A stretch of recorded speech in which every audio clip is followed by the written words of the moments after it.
Hello everyone and welcome to another tutorial. Today I'm excited to be showing you this tutorial right here. So we're going to be making this, what you see here. It's kind of like I'd say more of an intermediate tutorial. I get a lot of people who kind of sometimes go into comments and say, oh, I don't know how you went into edit mode. I don't know how you added a modifier.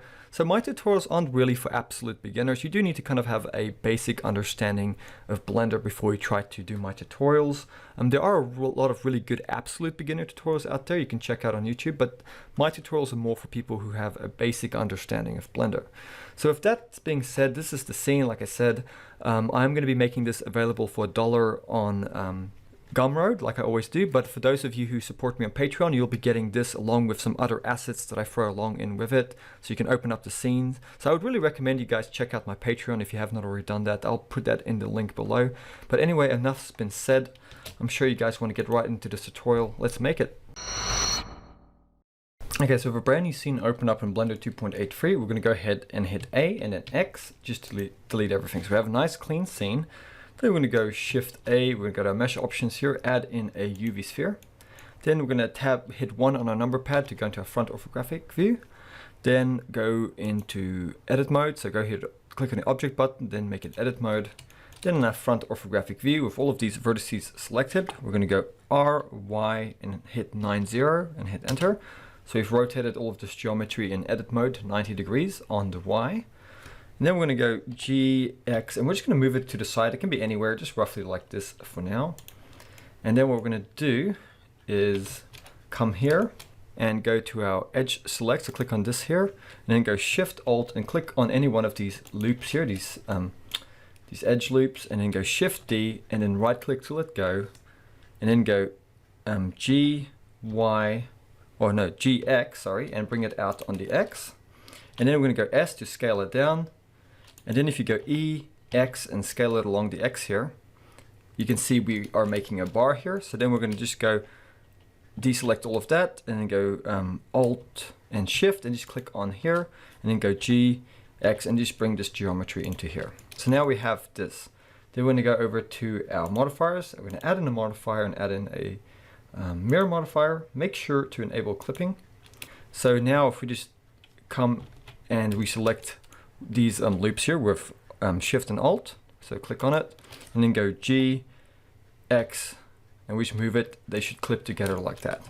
So here we have our object, and we can also come in and add a subdivision surface. So here we have it. Now we can go back into our object mode, we can go to object and just make this shade smooth. So here we have this thingy majig, and what we're going to do now is go Shift A, we're going to add in a plane, and a plane should probably not be this small compared to this. So let's just grab this object again and just scale it down roughly to about the size of the plane, just a little bit bigger like that. And then you can also go Control A and just apply the scale. Once you scale something in object mode, that's very important. Now grab the plane over here and then go S8 and hit enter. That's going to scale it up 8 times. And then because we scaled it in object mode, we got to go Control A and just apply the scale here as well. Now what we can do is tab into edit mode and then deselect everything. And now if you see here, we have our X direction here. So we want to hover over here roughly with our cursor and then go Control R, and you can see that's going to add in a cut. So if you just click like that, you can see we've added in a cut, going Control R and then just clicking. And then if you move to the side like this and you go Control and you hit B at the same time and you pull your mouse, you can add in a bevel cut like this. So we're just going to go do something like that. So it's just a little bit wider than those spheres over here. And then what we're going to do is go X, and we're just going to delete that face. And then while we're still on edge select here, we're just going to go Shift Alt, or just Shift will do. So click on here and then holding in Shift, just click on this edge here. So they're both selected. Then go E, Z, and just bring that geometry down to here. And now what we're going to do is go to our modifiers. We're going to add in a bevel modifier. And what we're going to do is make the limit method angle. And we can make this bevel offset whatever you want. So I'm just going to go with something a bit smaller, like 0.03. And you can come in here and add some more segments to round it out a little bit. So you can see we now have a nice bevel effect there. And now what we can do is go back into object mode. Just go back into our solid, and now we can just go object and just enable shade smooth. So now we have smooth shading on that, and we have a nice bevel. It's not too sharp of an edge. And then what we can do is grab this guy now. We've done all of our modeling here. There is some funny shading going on here. So if you do get anything like that, you can see over here, what you can do is just go tab into edit mode, hit A to select all of these faces, and then go Alt N, I believe. And then you can go to recalculate outside, and it should clean that up. If you ever get something like that in Blender, I don't know why it does it. It might be a bug or something, but it does happen sometimes. So yeah, with that done, it's all looking good. We can now go to our mirror modifier and apply it. So now this is all one thing. And what we can also do is go Control A. We already did apply the scale. Let's just make sure the scale is applied. And then go to your front orthographic view and then go R90 and hit enter. And because we're going to be doing animation of this, we also want to now apply that rotation. So go Control A and just apply the rotation. So if we hit N on our number pad, on our keyboard, you're going to see the properties panel open up here. Go to items and you should see all these vectors, the transform vectors set to 0, except the scale. Okay, so that's really good. And we can now come and make our little sphere that's going to light up as this pole touches it or comes near it. So we're going to go Shift A, we're going to go and add in a UV sphere. Then we're going to go G, Z and move it up above this guy and just scale it down. It doesn't actually have to be the same size. You can get it roughly the same size. You can make it smaller, bigger, it doesn't really matter. So I'm just going to go with something maybe a tiny bit smaller like this, and then go G, Z, and just move it up so it's just almost touching at the top like that, but not quite. Just like that, and then go Add Modifier and add a subdivision surface. Go to Object and just enable Shade Smooth. Okay, so that's looking really good. I really like the look of that. So you can hit N to close this properties panel if you want. And you can also grab this guy here and go Control A and apply the scale if you want to. We're not going to be doing any animation with the geometry, so it probably doesn't matter. Okay, and now let's just add in a simple camera. So I'm just going to find a position that I like, something like this. Then I'm going to go Shift A and I'm going to add in a camera. I'm going to make sure my camera is selected over here. So click on this, make sure your camera is active, and then hit 0 on your number pad. That's going to take you into your camera view, and then hit G with your camera still selected, and then hit your middle mouse wheel and just pull back on the mouse, and that's going to zoom out. Then what we're going to do is go to our camera settings. We're going to make, our output settings, and we're going to make the Y value over here 1920 as well. So go 1920, hit enter. So we're now going to have a square aspect ratio. And then what we're going to do is go to our camera settings, and I like to make the focal length really high, so we kind of get almost this, not quite orthographic, but really deep zoom, very narrow kind of focal length. So let's make it something like 85. You can even make it 120 if you want. I sometimes even go that high, but I'm going to go with 85, and then I'm going to go G, middle mouse wheel, and just pull back again, just adjust my camera. Make it whatever you want. I'm just going to go with something like this. Okay, that's looking good. And now what we can do is just go to our render settings here. We're going to make this enable ambient occlusion. Bloom is going to be very important, and screen space reflections. Once you've done that, we can now go into our front orthographic view and just go Shift A. We're going to now add in a light. So go Light, add in an area light, then go G, Z, move it up to about here. Then you do your light settings. We're going to make the size of this a lot bigger, something like 7 meters. Maybe even a little bit bigger. And then we're going to make the power 1200. So just type in 1200 and hit enter. And if your scene is a lot bigger, you might have to make that value bigger. If your scene is a lot smaller, you decrease that value if it's too bright. So with something like this, go to your front orthographic view, go G, just move it to the side a bit, and then R to rotate. Go to your top orthographic view and just rotate it. We don't want it to be we want there to be it coming in at a little bit of an angle. We don't want it shining down directly into this crevice here. So that's just going to give us a little bit of a shadow in this groove. And then we can go Shift D and just duplicate this guy, bring it up to about here, and just rotate it like so. It doesn't have to be exactly like I'm doing it. You can mess around with your lighting as much as you want. Just get something you like. So if I go now into my camera again, and I go Z and I go rendered, I should see this is what I'm getting. It's quite bright, but it's because it's all white. We haven't added any materials. We can always mess around with the power later if we need to. So that's looking good. So let's do some really basic animation over here. It's not too intimidating at all. So I'll go through that with you guys step by step. Okay, so to get into our animation, it's pretty straightforward. Just grab this little dude here, this thingamajig that's going to be rotating, and then we're going to hit N to open up our properties panel. And like we did before, we already applied the scale and the rotation, so these should all be set to 0. That's really good, except the scale, of course. So come here to your end frames. We're going to make it 80, so type in 80 and hit enter. So it's going to be starting at 1, ending at frame 80. You can hover over here and just drag this bar up to give us a bit more space. And if you hit your middle mouse wheel and you move this over to the side, you can just click on it and you can move it around. So just move it roughly in the middle. Now you've got some space to work, and we can do some animation on this guy. So what we're going to do on frame 1, we're going to make sure this slider here is on frame 1. And with this guy selected, we're going to go hit I. We're going to insert a rotation key. Then we're going to drag this slider all the way up to 80. And then we're going to hit our right arrow key just to move up 1 frame to frame 81 over here. And with this guy still selected on frame 81, we're going to come here to our rotation settings. And we're going to take the Y value here, and we're going to type in 360 and hit enter. And with that value typed in there, hovering over it, we're going to hit I to insert a keyframe. So now on our Y axis, which is this one here, the green one, it's going to be rotating 360 degrees like so. And the reason we skip up 1 frame like that to frame 81 is so we don't get an overlapping frame. It's just something we do to stop getting an overlapping frame. Okay, so what we want to do as well is just hover over here, like click on the surface, drag a box to select both of these guys, and then we're just going to go T, and we're going to make the interpolation method here linear. So we don't get the easing in, easing out. We just get 1 smooth linear rotation that we can loop.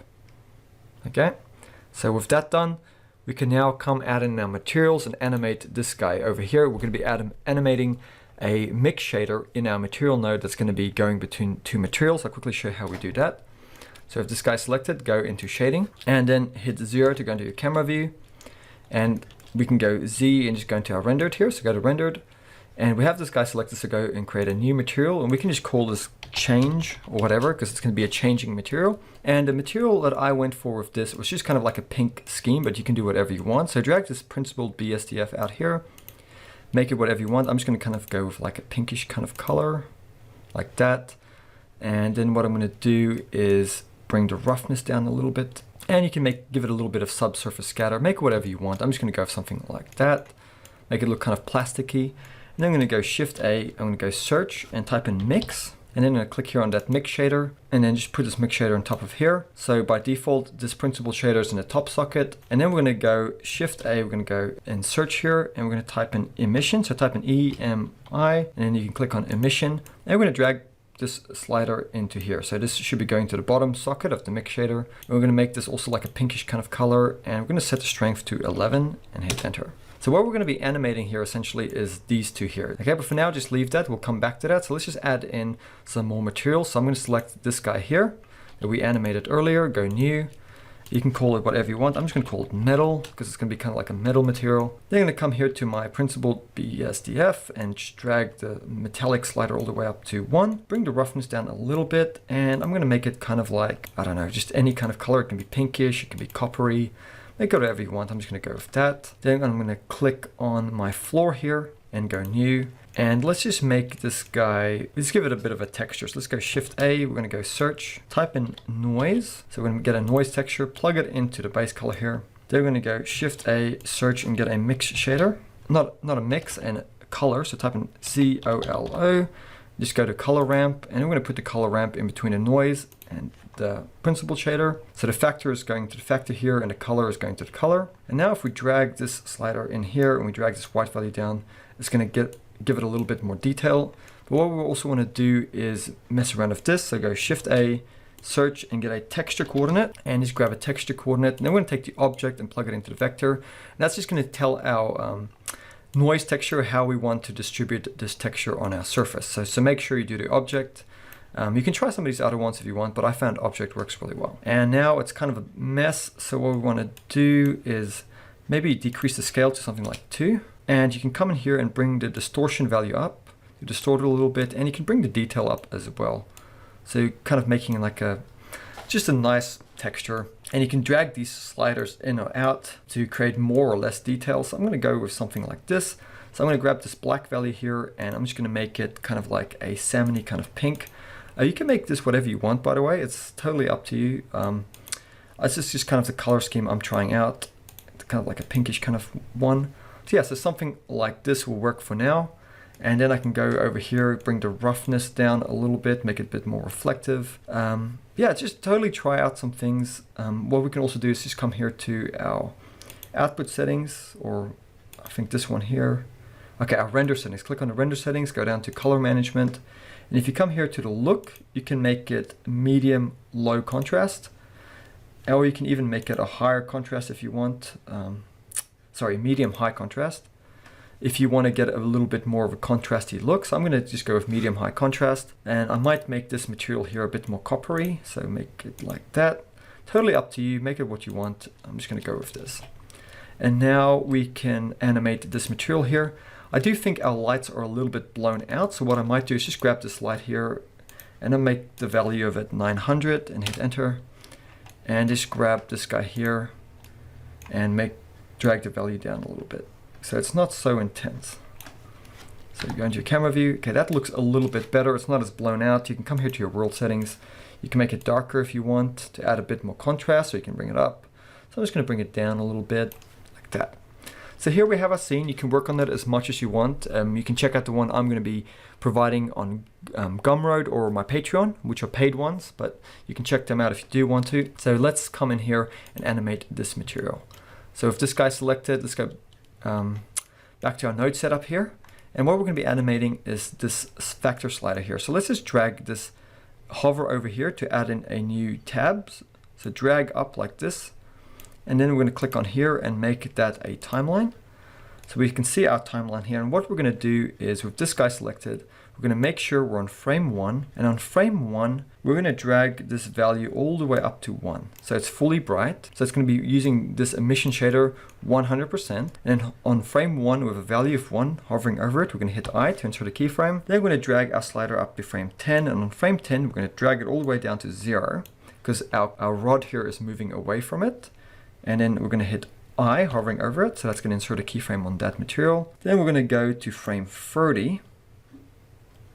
And on frame 30, we're going to go and hit, with this value still at 0, we're going to hit I to insert a keyframe. So it's going to kind of be like a hold. And then we're going to go to frame 40. So drag this little slider to frame 40. And at frame 40, we're going to drag this value back up to 1 because we can see this little rod thingy is coming closer to our sphere here. So we want a value of 1 and then hit I to insert a keyframe.